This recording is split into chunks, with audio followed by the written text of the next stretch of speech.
Hello, everyone, and welcome to the first episode of Epilogue's End. I'm joined here today by Ryan. Hello. And we're going to be discussing the return of great power competition, how large combined arms proxy wars, espionage, and hybrid warfare have returned to the world and will be the primary means that nations fight for power and dominance for the next 20 years as the greatest demographic change in human history takes place during this technological age. The last time there was such a demographic shift and economic flux as this was in 1900s to 1950. So today Ryan and I are going to discuss our opposing views on this, because I know Ryan has we agree on many things, but views differ on others. Would that be fair to say, Ryan? Yeah. I try to think of a more optimistic view of the future, but we'll see how things end up. Today we're going to see how this will play out in my viewpoint, and Ryan will chip in and come up with his own viewpoint. So, from what we can see now, America and China are basically carving out their own little fractured globalized trade networks under their spheres of influence. America's been cutting away the fat for the last 15 years, I'd say so, Ryan? Where you've got trade network we grew up with in the noughties, where everyone was allowed in, where America guaranteed the protection of the sea and trade lanes across the world. That's come to an end, and a lot of these countries are going to be thrown to the wolves, to put it bluntly, because America's become far more calculating in which nations they want to defend and which ones they don't. Globalization was a bribe, because after World War II, the whole point of it was to say, okay, you can join this globalized trade network. We will guarantee that we will defend you, and you can have free open access to all these markets that are under our protection, but you have to be our shield against the Soviets. But after the Cold War ended, there wasn't really a foreign policy that America set out in order to rebalance this, so America's been picking up the tab for this massive, sprawling military industrial complex they've controlled. And more and more you've seen the rise of nationalists like Trump, who say that everyone else is freeloaders, which in many respects is true for a number of nations.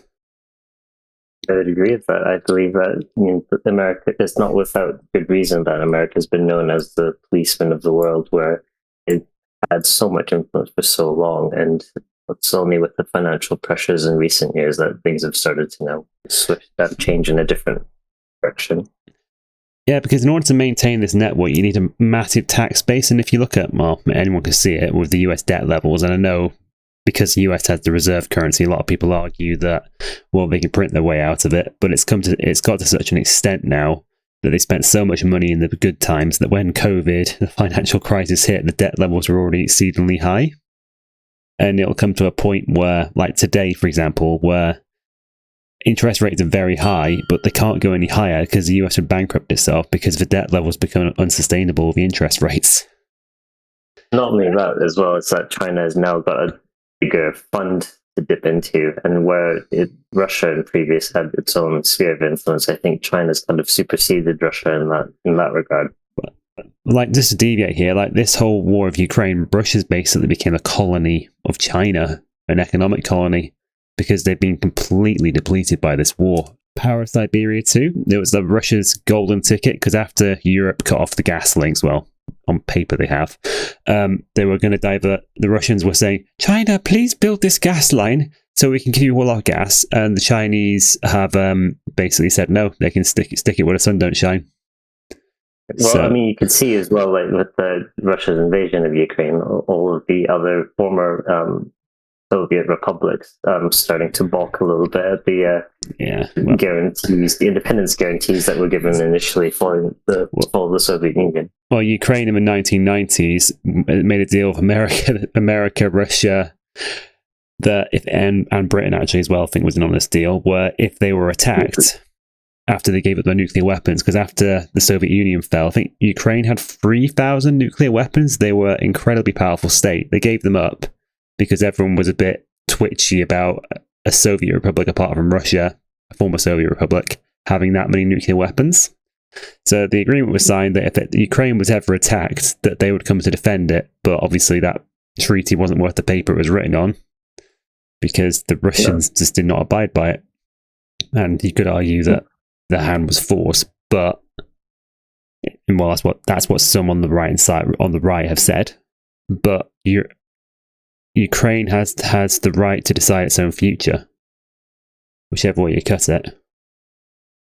That's very true. I mean, they chose fine during the Maidan revolution. Yeah. And of all the protests in the East, a lot of them were by Russian volunteers, i.e. FSB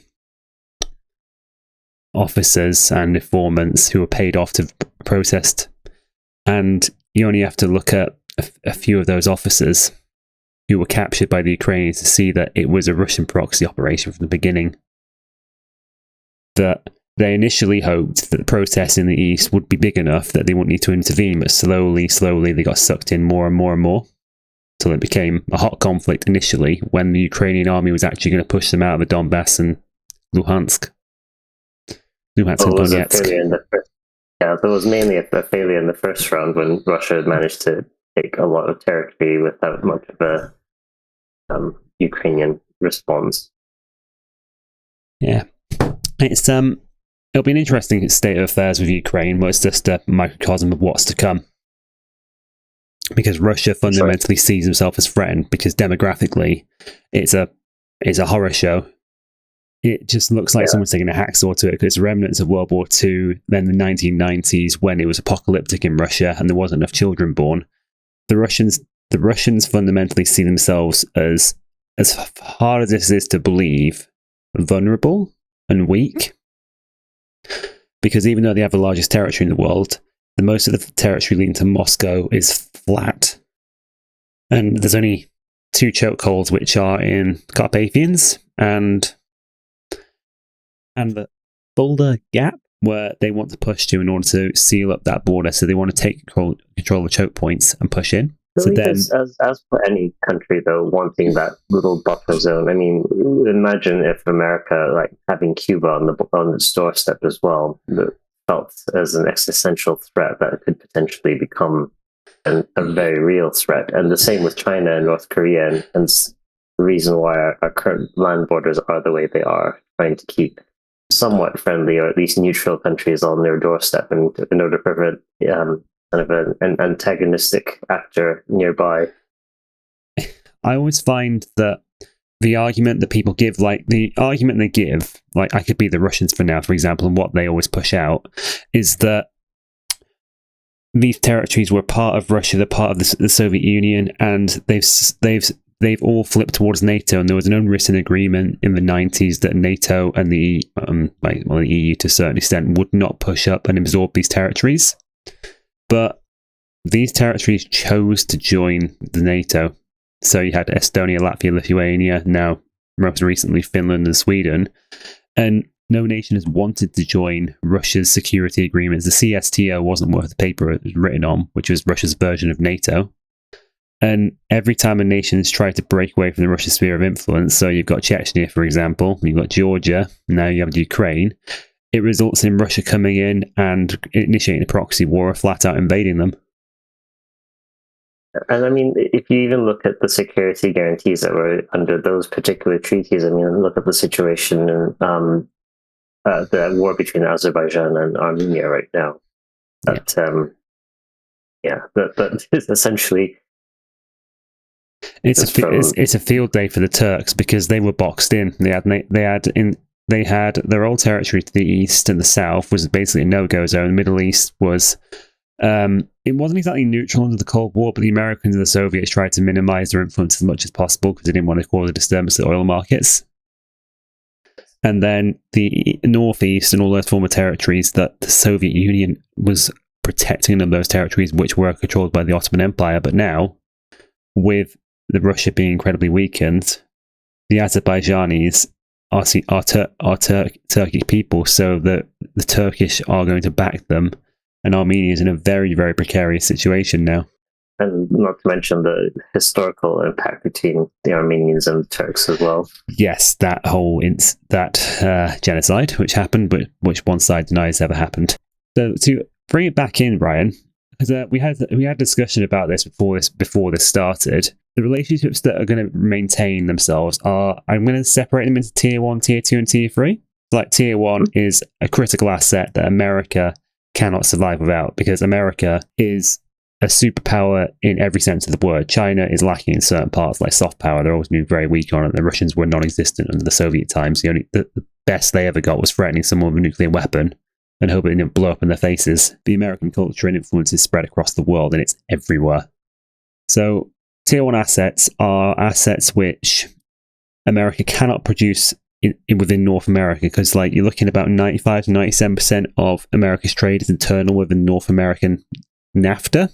But I don't know, what's it called now under Donald Trump? Because Trump changed the treaty. He did. He ripped up NAFTA, and they have now come up with another. I'm unsure the actual term that they've used for the new trade agreement, but there has been signed a new agreement between Canada, the US, and Mexico, I believe. It's NAFTA 2, effectively, isn't it? But essentially, but I think they've gone by a different acronym this time.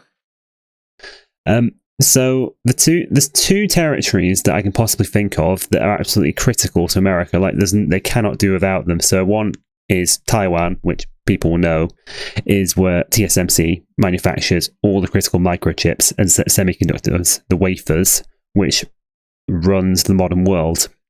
And there's no other company who produces them at the sophistication and level anywhere. The Chinese have tried, but the closest they've got is a dodgy 7 nanometer. I think TSMC is a 2 nanometer now, which is the size of the semiconductor on the chip. And the next most critical piece of that is ASML, which other people don't know about, which is in the Netherlands, which are a company. There's only one of these companies that produces the machines that actually manufactures the wafers. So these machines that ASML produce, they're so sophisticated that if you were to expand a microchip out of a wafer that was produced, right, and you're extending it across the entire territory of Germany, I think there'd be a discrepancy of less than a centimeter. This should show how accurate these machines are. So Netherlands and Taiwan, for the moment, are countries that America cannot survive without. However, other nations with no resource or technology and don't contribute to securing the current world order and sea lanes are going to be cut away or have a diminished relationship. And in many cases, globalization minimized or completely removed the geographic disadvantages a lot of these countries had. So the one which we discussed earlier was Japan. Because on paper, you would look at Japan and you'd think, how on earth, why would America want to loosen its relationship with the fourth largest economy, which is a Western democracy and has a vast technological base, and reinforces the current world order by the Americans? However, Japan is a resource-poor country, and it has a massive problem with debt and an aging population on top of that, which is one of the fastest aging populations, and it's got a highly unproductive workforce when you work it out productivity per hour, which results in long working hours within Japan, leaving no time for children or family life. However, Japan still has one thing America wants, which is a fast export market for American goods and certain products. And products that Japan exports, which are still sought after in America, so like heavy machinery and cars. So Shinzo Abe, seeing the writing on the wall, seeing that Japan isn't the most critical supplier of anything to America that couldn't be replaced within the North American market or a substitute, he made on paper, seemed like a god-awful trade deal in 2019. I don't know if you remember this, Ryan. Not particularly. So the deal was it gave America unparalleled access to the US market. So it allowed America to dump beef, pork, wheat exports into Japan, which means that a lot of these Japanese farmers will not be able to compete. In exchange, the US tariff was reduced on a number of industrial products, but it didn't drop the tariffs on their automotive vehicles at all, which on paper seemed like a dreadful idea because that's the major export that Japan exports to the world. The reason Japanese did this in the early 2010s, they saw that America was becoming more and more disconnected, because even under Obama, you could see it, that he was very good at soft power, but he fundamentally did not care anywhere near as much as Bush or his predecessors about the wider world. So I think at that point in time as well, post 9/11, that many countries, America in general, was starting to to see essentially how far overreach they were. There's military bases right across the world, and then, as you mentioned before, the military expenditure was through the roof, and they couldn't sustain that. I'd say that 9/11 actually delayed this question of globalization because America was so fixated on getting Osama bin Laden, destroying the Taliban, attacking any nation at all, that in order to regain, I wouldn't say the initiative, but to show that they were still a superpower, because it was frankly complacent that a small terrorist organization up in the foothills of Afghanistan managed to do that to a superpower, the only superpower at the time.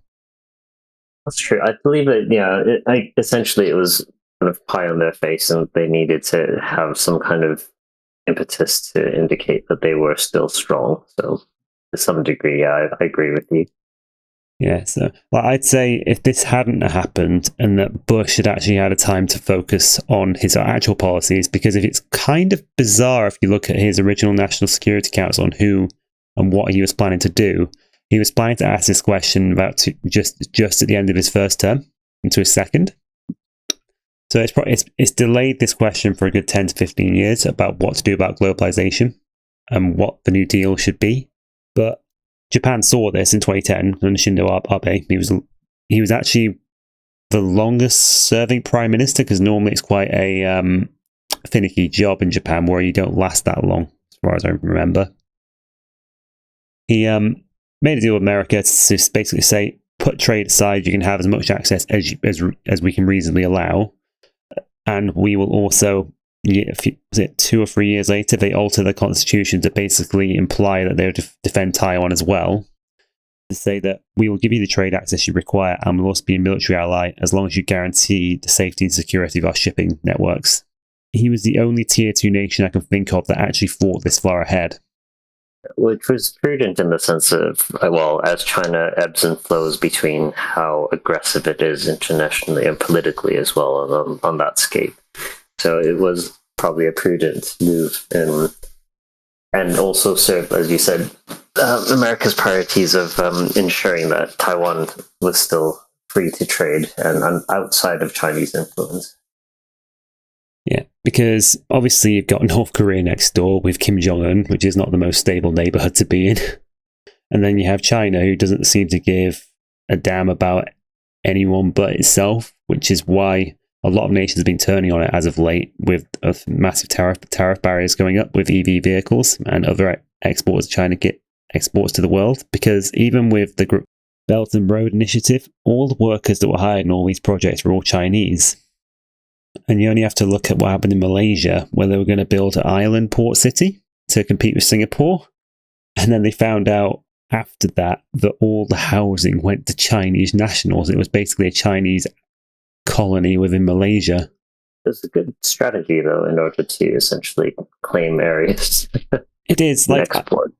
To link this in, I always find it absolutely nutty what China's doing. It doesn't make any logical sense to me. Because China is the most reliant on America's built system, because they get 70% of their oil needs, in that's fuel needs, and that's also cooking oil for food and everything else, from world shipping trade. They also get 40% of the food that China needs, because they're no longer self-sufficient because they have too many people, long story short, and the farming industry is incredibly inefficient. These exports go through the Malacca Strait, and also the oil goes through the Strait of Hormuz. Are two massive bottlenecks would be hard to shut down if you wanted to. And yet China can consistently, for the last 6, 7, 8 years now, it's undermining this order, and other nations are noting this. But essentially, though, they are looking at kind of mimicking America's position kind of post-World War II, where essentially to compete with America's interests, and also essentially to free its market off of US dependence. I think in that regard, it then tends to free China from being too heavily damaged by any future tariffs. My belief is that they're essentially trying to open up markets, and I think that's why the focus has been so much on Africa, essentially opening the whole continent to Chinese influence and Chinese goods as well. seeing that America has started to withdraw from a lot, especially the Sahel regions in sub-Saharan Africa, and as well as the foundering Russian influence as well. They've seen a perfect opportunity to kind of move into that area. And I should probably be fair here because I was being a little bit biased. China has thought of this problem with the Malacca Strait because it's the thing that always keeps them awake at night. Because if India's got a number of islands in that area, and all they need to do is send a few Indian destroyers out and mine it, and that would be China running out of food and fuel within months of this happening. So the major country that's benefited from the Belt and Road Initiative has been Pakistan. So down on the southern coast of Pakistan, it's Gwadar Port, I think it is the name. It's on the southwestern coast of Pakistan. And the Chinese are building a port down there, and they're also building a highway connecting up to northern China. And the plan is to build this network up so then any oil or food that comes from all the little proxies or friendly nations will go to Pakistan, and then they'll truck it or train it into China, and then bypassing the Malacca Straits in Japan and Taiwan. Well, they continue to as well to expand across. I think those are the railway that they're attempting to build across to try and connect goods into Europe as well. So they're trying to open up several routes in order to circumvent the so-called American blockage in the Pacific, using Philippines, India, and Japan in order to kind of constrict China in that direction. They've opened up kind of access to the west side of China and into Europe. So I don't think this will work because let's say you got a cargo ship that was carrying, let's say it was 70,000 tons, which isn't that big in today's world for cargo ships, for example. But you'd have to have over 700 train cars just for that one cargo ship, or if you do it by trucks, I think it was 2,800 exactly, carrying 25 tons each, just for one cargo ship. And there's hundreds that go past through Chinese ports in a week. It's not feasible what they're planning to do in Pakistan, unfortunately. I was going to say it's not a coincidence that the richest countries on earth, they all have massive coastlines, the majority of them, with the one exception being Switzerland, but they have access to other European ports, and they have other markets negate that because of their they manufacture, luxury items such as Rolex watches, or their banking sector, for example, which doesn't actually require any movement of goods. Yeah, I think essentially it wouldn't be kind of the be-all, end-all. I believe it's mainly intended as a kind of a backup, essentially, if the trade routes were to be disrupted. It's life support if the nation was at war, probably the one I think Gwadar's for, and also the port they have down in Sri Lanka as well.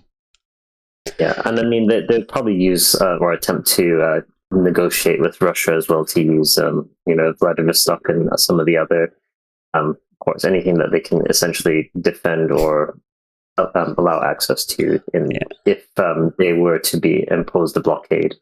I'd say that if the war did happen, that it would be similar to what happens with Russia. China might get a foothold on Taiwan. They might be able to hold some territory. They only have 2 times in a year they can actually pull this off because the weather conditions in the Taiwan Strait are appalling. America would probably lose most of its submarine fleet in this, but China would also lose a huge part of its navy. Its trade networks with the West would be completely decimated. No one would ever trade with them ever again in the West. And then if the war extended on, you'd have famine and massive breakdowns in infrastructure due to oil shortages. It all depends on Xi Jinping with the future of what's going to happen with the great power conflicts, because he, like Putin, is isolated. He's only getting his information from a set number of people, and it seems like with Xi Jinping, from the scant reports you get, he's even more isolated than Putin, which is impressive because Putin only has 5 or 6 advisors, depending on who you look at. But the reports out of China is Xi Jinping not even depending whether they give him good news or bad news. You remember when Australia said it was to do with COVID, and they said that there needs to be further investigation with the lab in Wuhan? Yes, I remember that one. And then China's basically banned all coal imports from Australia. And then there was massive power blackouts in China.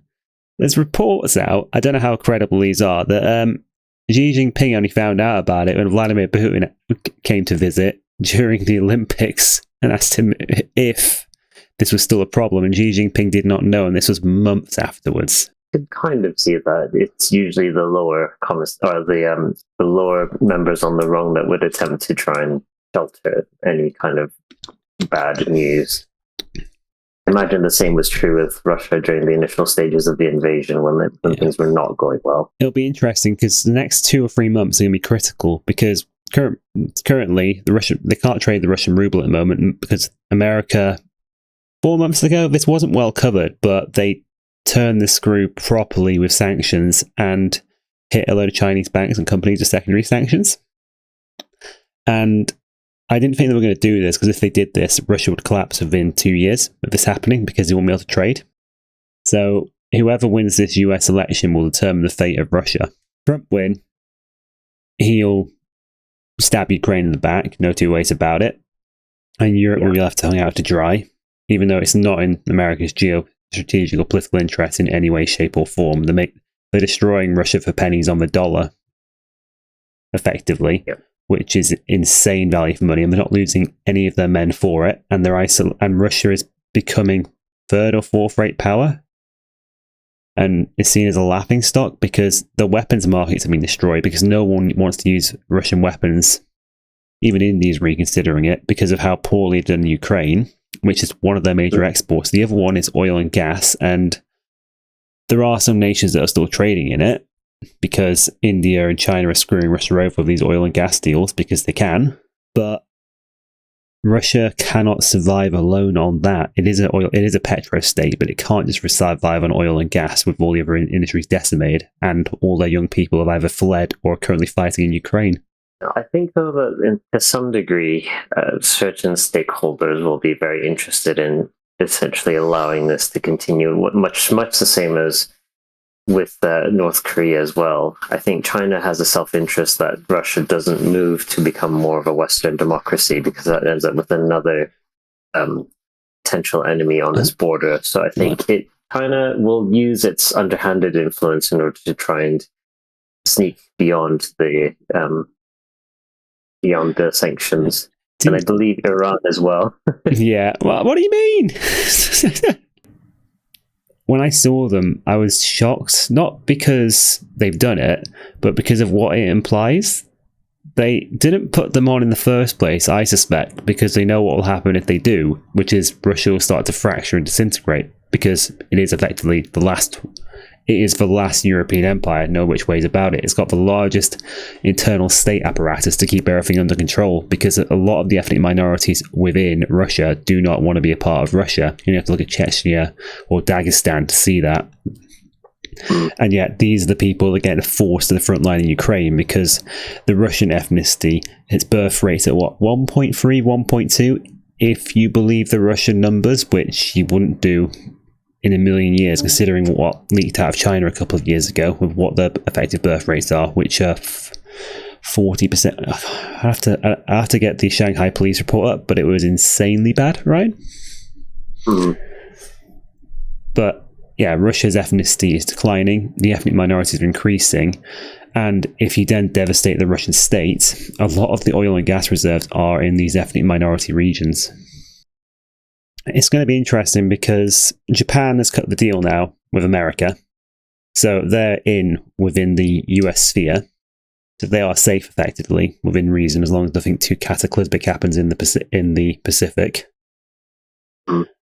But what's your opinion on Germany? So this will be swinging a little bit into our second episode.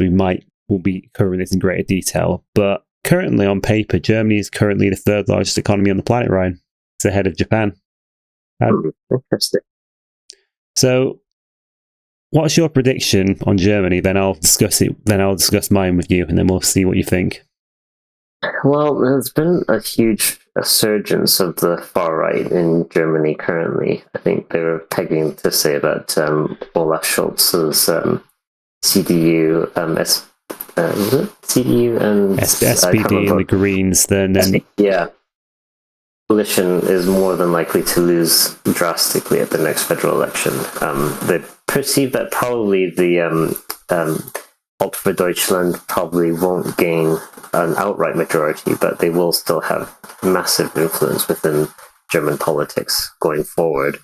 I think that will also kind of vary what the outcome will be, because I'm not entirely sure what direction they will take the country if they do end up potentially forming a coalition of their own, or wielding power to some degree.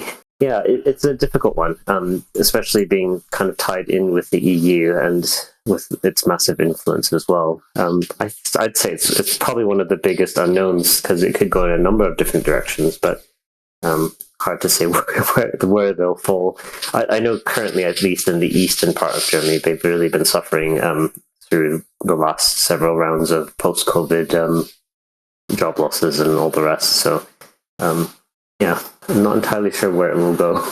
What's your opinion? I've got an opinion. It's quite a bad one, though. It's actually more down than yours is, actually, unbelievably. A bit more down in the dumps. So the last time Germany had demographics which are so much worse, including when I'm talking about birth rates, than this, was about 1930. This might ring a few alarm bells right in your head, and people who are listening. But Germany's demographics are a horror show. When you look at them, there's no two ways about it. They've got massive amount of 50, 60, 70-year-olds now. They're all going towards retirement, and there is not enough people coming through to replace those people in the manufacturing jobs.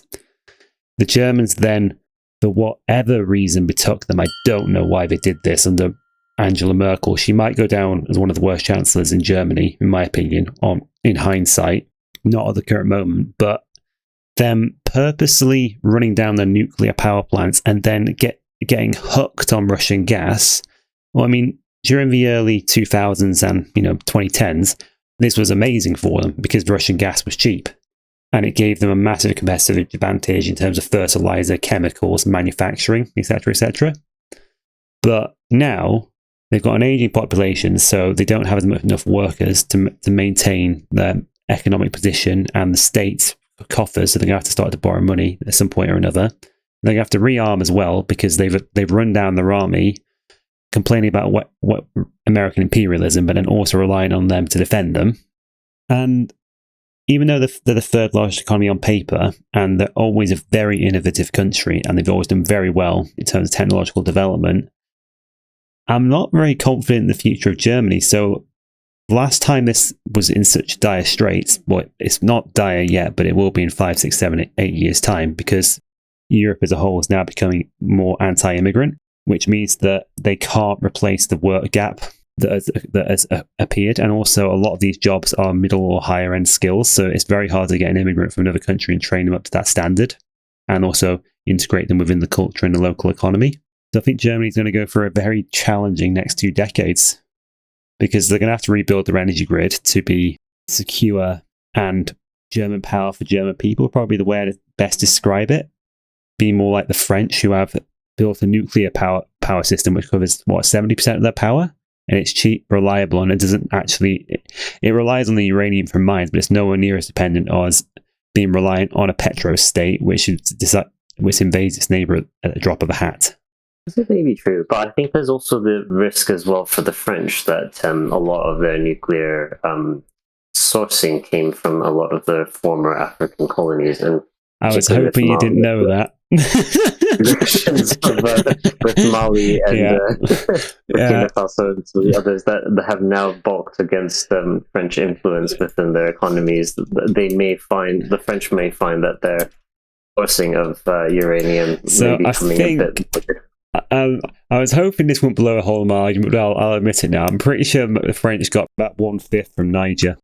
If we were to bring this back to Ukraine, Ryan, on paper, the French haven't actually given that many arms, considering the size of their economy and their military, compared to Germany, for example, which does get a bad rap. But if you look at the numbers, they've given a huge amount. It's just they've given it lay or given excuses, and it's. If you were to listen to the news, on paper, Britain's given quite a lot versus Germany. But when you actually look at the physical numbers, Germany's given a hell of a lot more in terms of economic and military aid. But the French have been apocalyptically bad with how few arms material they've given. And this destabilization of their colonies, effectively, because the currencies that are operating down there, correct me if I'm wrong here, Ryan, they're based off the euro, aren't they? Which the French effectively control. They're pegged to the euro. Yeah, I believe so. It's they can kind of maintain their fluctuations essentially. Originally, it was pegged to the franc, wasn't it, before they switched to the euro? But this is how they've maintained economic dominance down in their former colonies. I believe to some degree the Germans and the French essentially control where the euro goes. It's in Germany's interest to keep the euro proportionately lower in order to kind of boost their manufacturing capabilities, to suppress it effectively. Yeah, so essentially the French and the Germans mainly hold the main wielding power of the euro.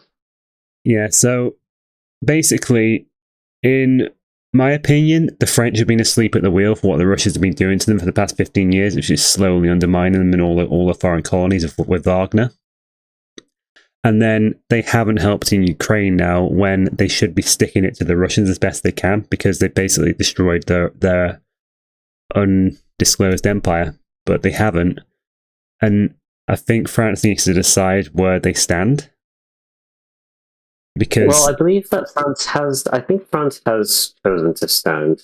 I mean, the French are at least the second or third most largest military now in the EU, isn't it? Oh no, I mean they have a large military, I'm not even deny that, and they have a very capable army of forces. But whether they are wanting to fight the Russians for their colonies down in Africa, or are they going to focus all their military capability on Ukraine, because they haven't done either or yet.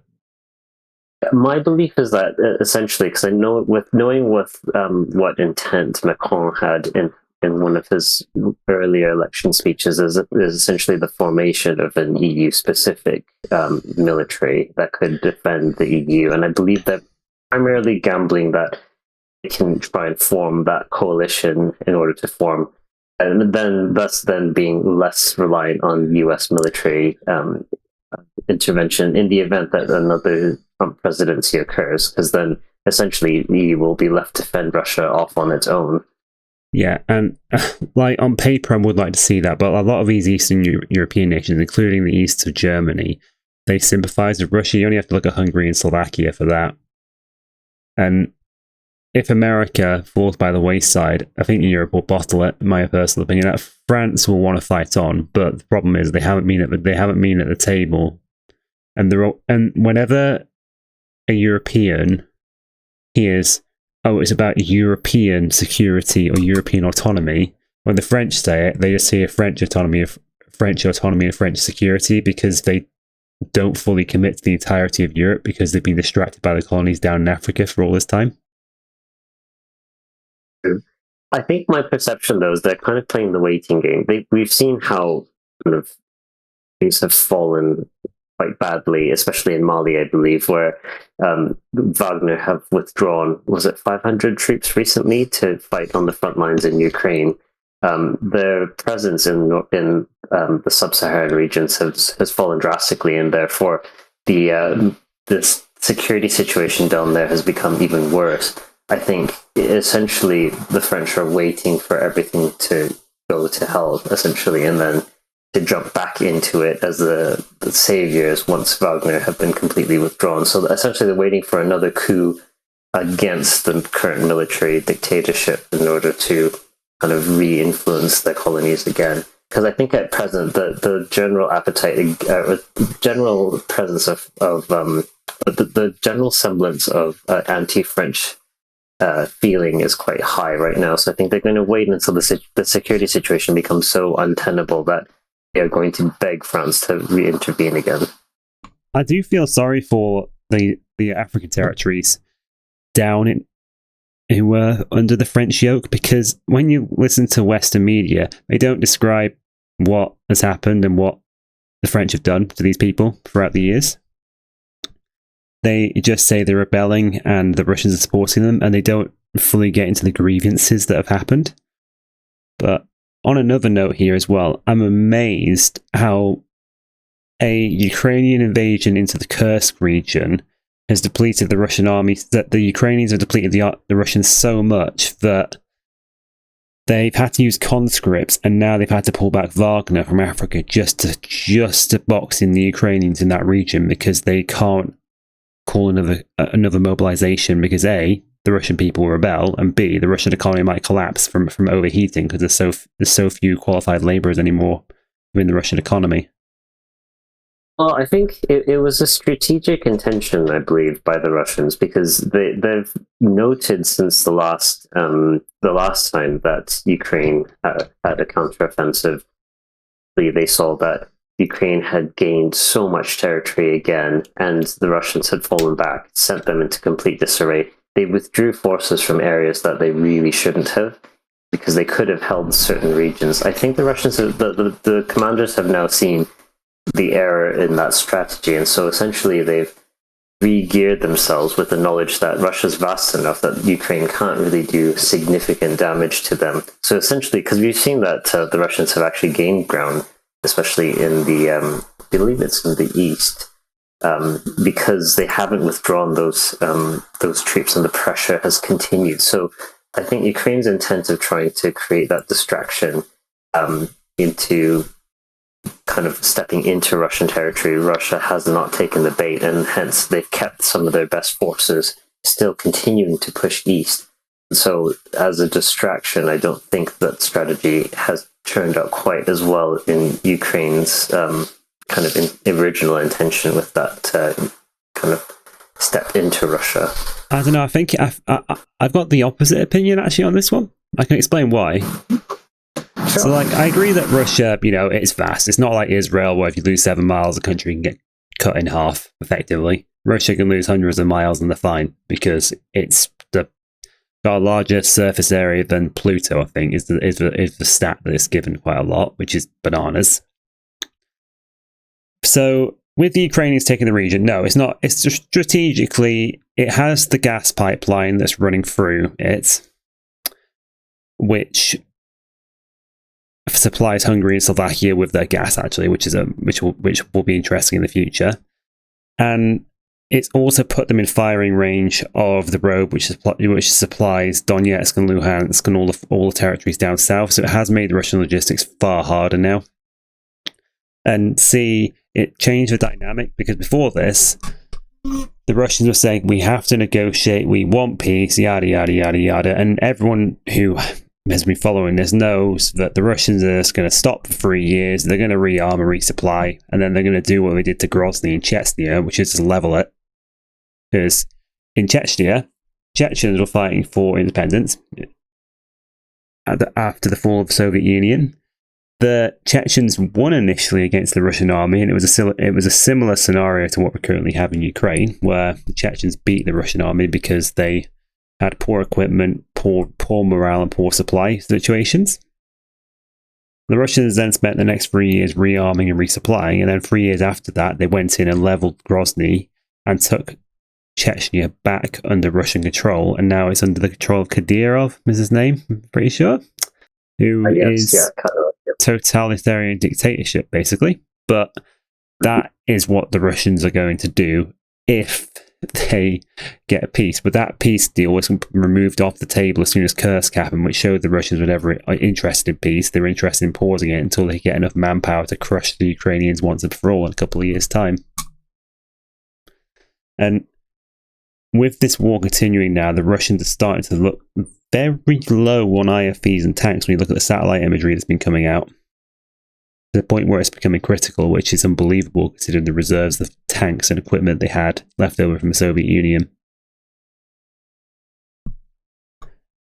So that's my opinion, Ryan. I think, like, technically also it was a mistake in terms of a few of the eastern front lines were depleted, and some of the best battalions were sent there. Like the forces that defended Hostomel Airport were sent in for this little excursion into Russia, which they could have been used in the east to defend those territories where they're now getting pushed quite badly as of the 7th of September. But like, from morale though, it's been fantastic for the Ukrainians, because they were starting to lose faith that they could win, because for the last year it's been stalemate and they've been ground down slowly by the Russian superior numbers. Yeah, and I think that's essentially what the Russians' aim was, is essentially attrition. So they can technically outman the Ukrainians no matter what. And with the knowledge that the West won't intervene directly militarily by sending their own troops in, the level of manpower is limited to what they currently have available, because there's not many more coming back in again. And most of the Ukrainians that did flee the war fled into Western Europe and fled to Canada, the US, and Australia and other countries, and therefore many of them are not likely to return to want to fight. So Ukraine's reserve of manpower is draining very rapidly, whereas Russia can still rely on, as you were mentioning, some of the more rural ethnic minorities. They can still draw from. It's still a reasonable amount of manpower. Granted, yes, they have lost a lot of people leaving Russia in order to not be conscripted, but kind of proportionately, they still have a much larger population in Ukraine, and therefore they could technically fight longer. It'll be bloodier, granted, but I think Russia still has the appetite to continue their push to gain as much ground as possible. They know that any incursion into Russia will definitely be beaten back. All they need to do is pull their troops from on the front lines in order to eject the Ukrainians from what territory they've already gained. So it's kind of just a slap in the face, but they know that in the end that they will win as long as they continue that pressure, because Ukraine, at some point with the Trump presidency, potentially the far right in Germany, a lot of Western democracies will very rapidly withdraw their support for Ukraine. And then at that point in time, Russia could kind of roll in and take everything they need. Exactly. I would say there might be one caveat to that. If that does happen, I do wonder what Poland would do, to be honest. I really would. If there was an indication that this would happen, I do wonder if Poland might do something rash, because they know they're next on the chopping block, and they've already. And if you look at Polish history, you know damn well what's happened when Russia's pushed up on their borders. That's true. Very true. You've already seen a taste of what's happened, because when the aid was delayed by Mike Johnson in Congress by the right-wing Republicans, the extreme right-wing, the Ukrainians were holding a town called Avdiivka. And this town was a bastion. It didn't fall in the 2014 wars in Donetsk and Luhansk when Crimea and everyone else fell, and people forgot about Ukraine and forgot about what Russia did. And it held for the entirety of this invasion. So in the 5th of October, they were barely hanging on. And the reason why this had happened is because the defences for Avdiivka were massive. They were very well prepared and they could have held, but they simply ran out of ammunition. The kill-to-death ratios the Ukrainians are reporting, obviously, you're always going to get a bias of Ukraine. They're always going to say they kill more Russians than they lose of their own people. But they're reporting 6 to 7 to 1. And even, let's say, it was 3 to 1 or 4 to 1. That's an insanely good exchange rate for losing your men and materiel, because the Russians are probably this has been well documented. They send their men on human wave tactics, then the Ukrainian machine guns and positions opened fire, which reveals it for FPV drones and the Russian artillery. And the Russians just don't care about their troops or their men. If Avdiivka hadn't fallen, I'd imagine the front line in the east would probably be 5-10 kilometers of less advancement by the Russians at minimum.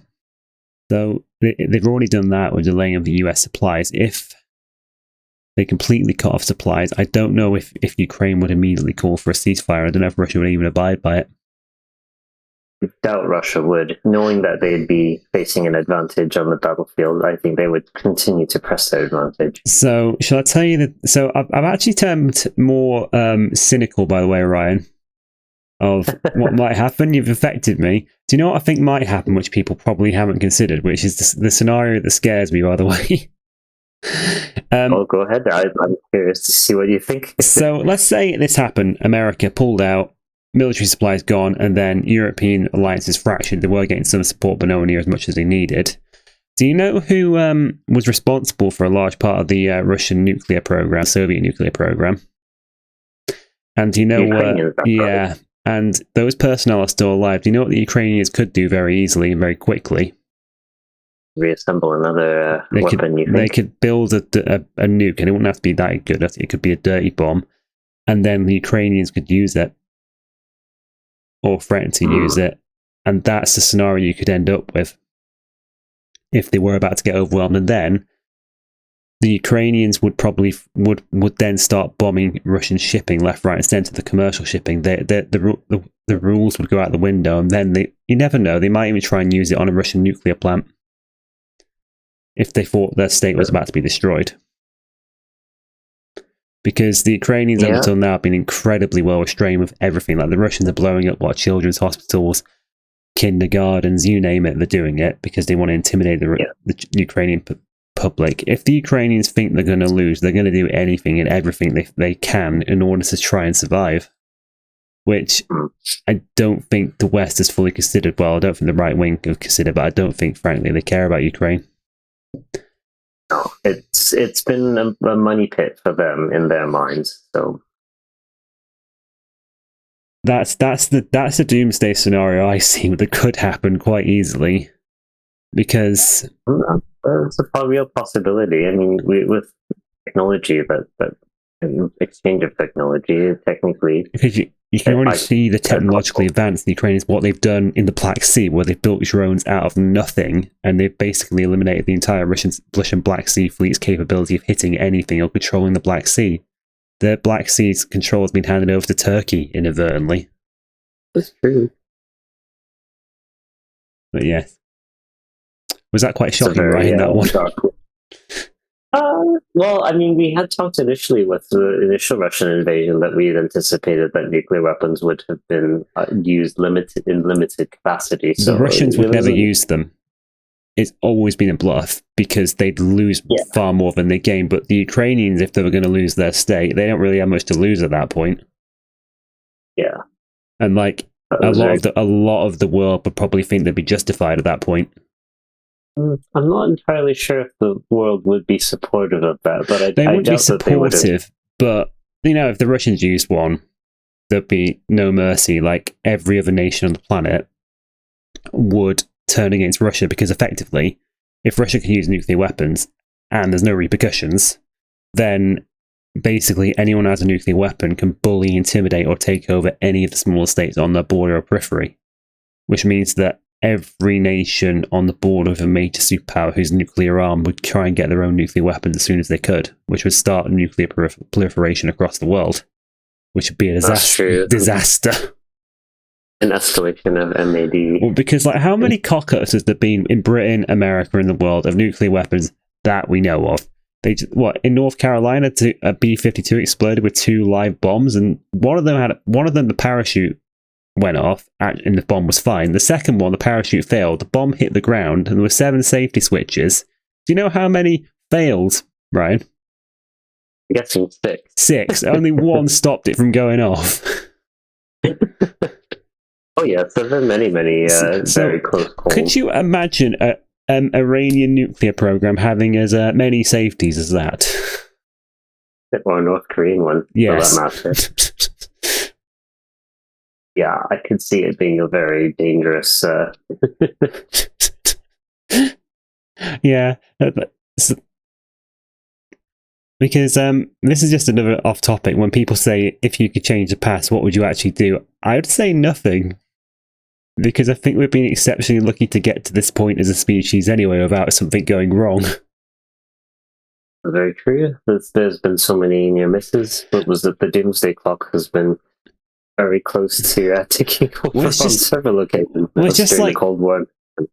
Like, obviously, there are people saying nuclear winter might not happen now, but we didn't even consider the topic when we had hydrogen bombs developed.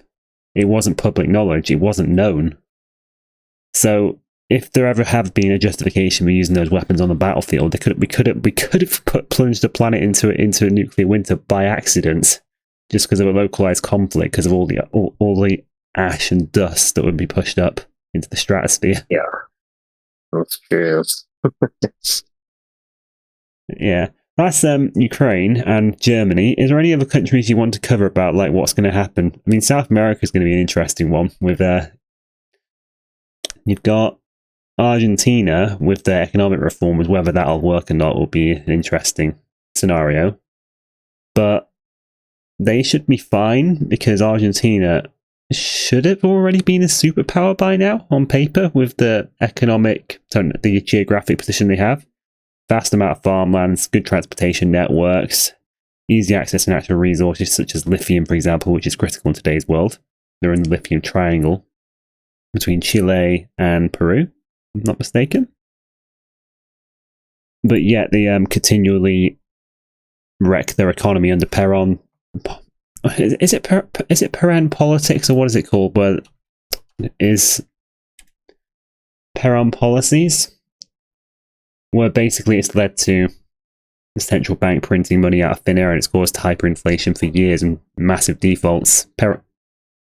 Peronism. If Argentina gets its act together, I could see them becoming probably the only major force down in South America. Because... Oh, I think Brazil is also, I mean, depending on where they go, they still have a lot of influence, especially within South America. Okay, I used to think that Brazil would have the chance of being the next economic superpower, if I was honest. Like, if you look at the territory, Ryan, like you and I both know, massive state, massive... Well, they have one of the main BRICS nations, isn't it? 'Cause it's China, Russia... massive natural resources. Farmland's not that good, apparently, which I was not aware of. They need massive amounts of fertilizer in order to get that to work. And there's only a few territories which produce certain critical resources. So potassium, I think, is China, the only ones that produce it. Then you've got potash in Belarus and Russia, and also in Canada. And then there were massive amounts of fertilizer, ammonia, produced by Germany, but since Russian gas got taken offline, they can't produce any at scale anymore.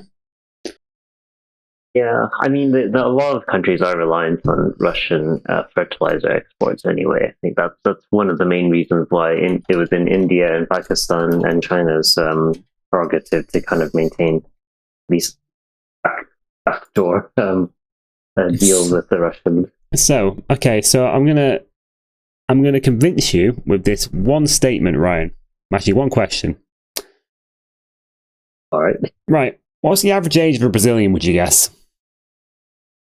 Ooh. I'm guessing it's something like 25 or 30. The average age of a Brazilian, the median age, is 35.1. Okay? Mm. Now, the average age of an American in 2021, there's a bit of discrepancies between them, is 38. In 10 years, Brazil's going to be having an older population than America. The birth rate went through the floor years ago, which I wasn't aware of. Brazil's demographics are quite bad, which is quite unfortunate considering the fact they're not a very wealthy country yet. But how is their immigration? Because I think there's a lot of, from my understanding, because of its former position as a former Portuguese colony, that there have been a lot of Brazilians heading to Europe to kind of fill in the gap, the demographic gap that's been occurring, and hence, with Germany's fluctuating birth rate, and I think the same with particularly Spain and Portugal, a lot of Brazilians have been moving in to fill kind of the roles there. Yeah, I'd actually have to look into this because I'm not entirely sure what the immigration rate is for Brazil. But Brazil's current population is 215 million, and it's starting to look quite a lot like Poland's looks like, where the base is starting to narrow in quite considerably already. And they're not a wealthy country yet. It's like the average wage for a Brazilian, it's $1,770 per month, which it's probably middle income if you were to compare it to the rest of the world, but it's not exactly wealthy, especially when you've got a lack of children coming through the ranks already. I think one thing that we haven't really spoken to, but I guess it goes to your topic earlier about Germany's population dynamics, demographics, I think, is migration. I think we kind of see it within the NHS currently, where it is essentially pinching population or pinching not specializations, what's the word? Basically pinching your specializations from your neighbor. And I think that's what will probably occur in the next several years. I mean, you see that occurring probably in Portugal, where they're pinching the younger, educated Brazilians, moving from kind of a lower middle income country to a high income Western European country. You see the same probably occurring in Germany. It is fascinating because with these great power politics, like everything else, you forget about the smaller scale, because if you think about it, with these demographic shifts that are happening, like places like Germany, for example, there's going to be a focus, because of the way the democracies work, to tax the younger people more in order to support the pensioners, because the pensioners are going to outnumber the working class people, and one person, one vote, and also pensioners are more likely to vote than the younger population. You're more likely to get a significant part of the population voting to maintain their current way of life with no regard for what it's going to do to the country as a whole, where it turns it into a retirement home. And at that point, the younger population is going to migrate to other countries, and it could cause a very nasty feedback loop, which could lead to the disintegration of certain nations. Like Korea is probably the one I'm particularly thinking of, with how bad their birth rate is at the moment. Japan would be similar, because they're very, very limited in terms of their immigration. Well, the Korean birth rate at the moment is 0.81 births per woman as of 2021. Japan's 1.3, and the United States is 1.66. The US, it doesn't matter because their immigration is so high that it will push it above a replacement rate. But South Korea and Japan have little to no immigration. Japan is changing, and so is South Korea, but it's too late. I think as well, culturally, between Korea and Japan as well, is they've not been particularly keen on integration either. So although you have integration coming in, but if you're not accepted within society, I doubt that immigration levels would be anywhere near somewhere like the US or Britain or Germany. Well, the Japanese people essentially excluded within society, essentially. Like culturally, they're massively different. The languages are incredibly hard to learn for someone who maybe be given, like, let's say, it's a European-based language. It's completely different. So you use both hemispheres of your brain for these languages. You only use one hemisphere for European languages. And this was proven for a Chinese English teacher who had a stroke, and she was only able to speak English after that point. Which I didn't know until that point. I was fascinated by it. But the major issue, which you can see, and I want your opinion on this, Ryan. What is your opinion on China's birth rate, and how are they telling the truth, would you say? In terms of the current rate that they've disclosed? So, like, on paper, like, everyone's worried about China. They're going to overtake. They're ahead of electrical vehicles. They got thorium nuclear reactors now, which is a topic I want to cover, which are fascinating, because if they get those fully developed, then it could solve a large part of the energy crisis, and also one of the major issues with nuclear power, which is the meltdown issue. But apart from that, it looks like from the reports that I've seen that China's gotten old before they've gotten rich, basically, in long story short, because whenever you think of China, you always see the vision of Shanghai or Beijing, incredibly technically sophisticated cities with a very large middle class. But if you look at the rest of China, it's incredibly poor and downtrodden. And like, if you look at the leaked report, which came out, it was in 2022, actually. This was the Shanghai police report, because up until that point, the Chinese numbers, they were always a little bit suspicious, because they always seemed to be quite high. And the report indicated, so in 2017, they said 18.4 million people were born. This is 30% more than in 2002. What do you think the actual number was in 2022 from the leaked Shanghai police report, which is a nationwide database of all the people in China? No idea, to be honest. 70% fewer than what was reported in 2017. And the report indicated that 100 million more Chinese people are on the official figures than actually exist.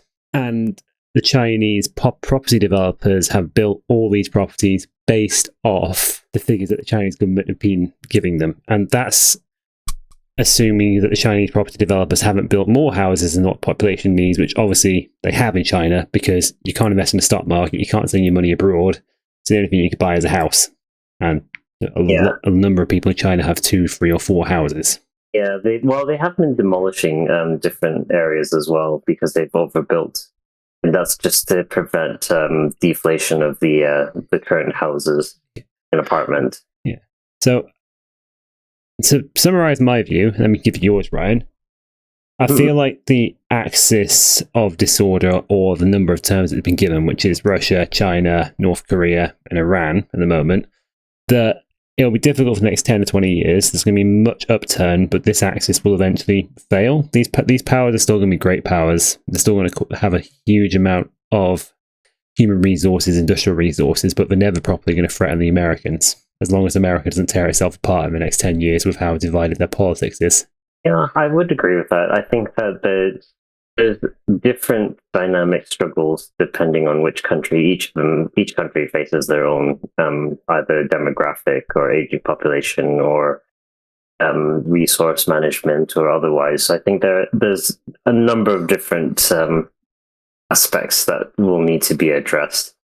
I agree with you. I think that at the moment, probably in the next decade or two, I think it will still be America's age of influence. I think probably not as much as it was in the last 2 decades, but probably still a more preemptive country. Yeah, I will mention the other country I think will be a threat to America's dominance in 30 years. But we'll have to leave that for the next episode. So I'll say thank you very much for watching, or listening in this case. And thank you very much to Ryan for being here. And thank you so much for having me. It's very interesting to hear thoughts on our current day in politics. So the next video will probably be a greater dive into demographics and the way things are going to go. I know we've covered that a little bit in this episode already. But if you like this content or have any ideas, just leave us a comment.